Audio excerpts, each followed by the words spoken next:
Okay, first of all, I would like to start by linking the debt crisis with the health and the energy crisis.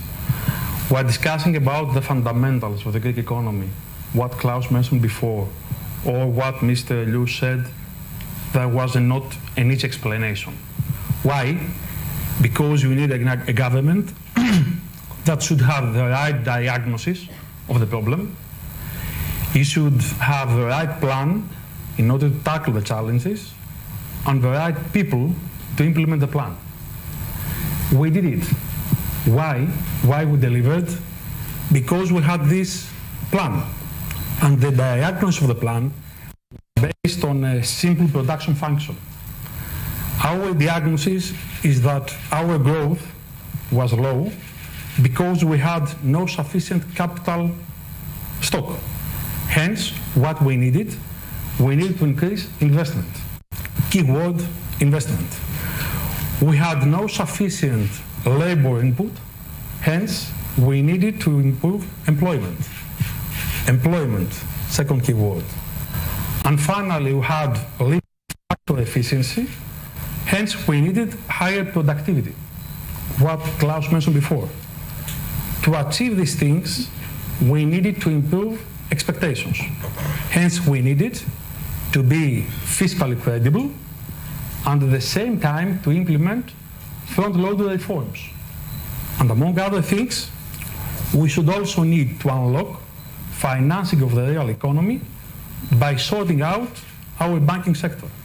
So, investment, employment, productivity, fiscal credibility, and reforms in order to tackle the debt crisis.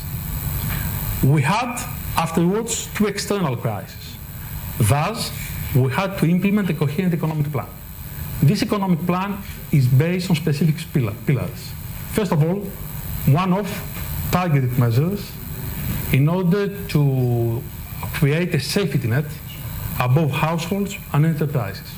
This is what we are doing in the current crisis by taking into account the fiscal space that has been created on a permanent or non-permanent base in 2022 and 2023. The second pillar has to do with fiscal credibility. We follow a credible fiscal path. We achieve a better than expected fiscal result back in 2021. We will have a significant fiscal consolidation in 2022, and we will achieve realistic primary surpluses from 2023 onwards. This is crucial.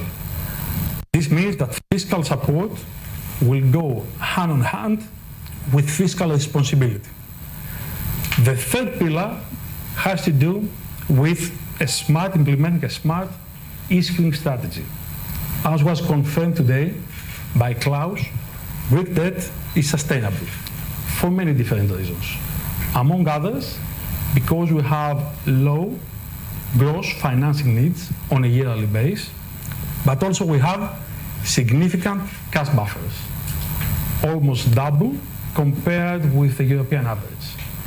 The fourth pillar has to do with liquidity, how you will enhance the liquidity in the real economy through three routes. Credit expansion through the banking system, because we are a bank-based country and we manage at the same time to tackle the challenges both on the asset but also on the liability side of financial institutions. Second, by taking into account the loan component of the RRF.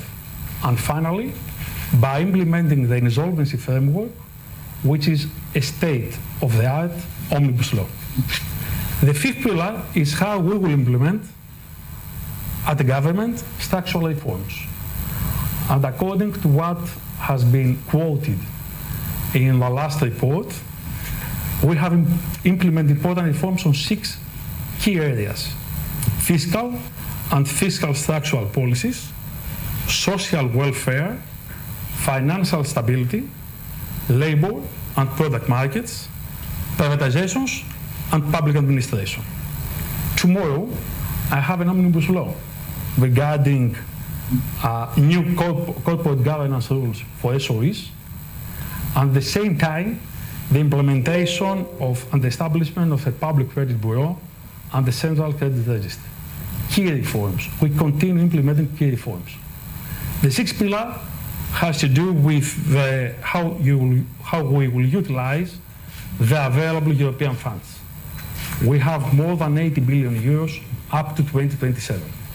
And as you mentioned before, and especially Mr. Liu, what Greece will do for Europe, we participate in all the initiatives for the new European economic architecture. We support the completion of the banking union, the deepening of the capital markets union, the reform of the Stability and Growth Pact. Thus, all in all, we had some targets.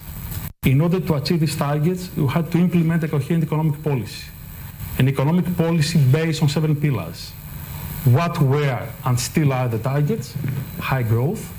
It seems that we achieve this target. We expect a growth rate of around 5.3% in 2022. Second, sustainable growth, not only high growth. More important for me is the second target, the sustainability of growth. Thus, investments and extroversion to go much better compared with consumption. We did it back in 2021, but also in 2022. And going forward in the following 2 years, it seems that exports and investments will grow much faster and higher compared with the European average. At the same time, we have some qualitative characteristics. Unemployment is going down, but especially for women and youth. At the same time, the share of higher value-added, high-tech products in Greek manufacturing production continues to exist. The third target is to reduce unemployment.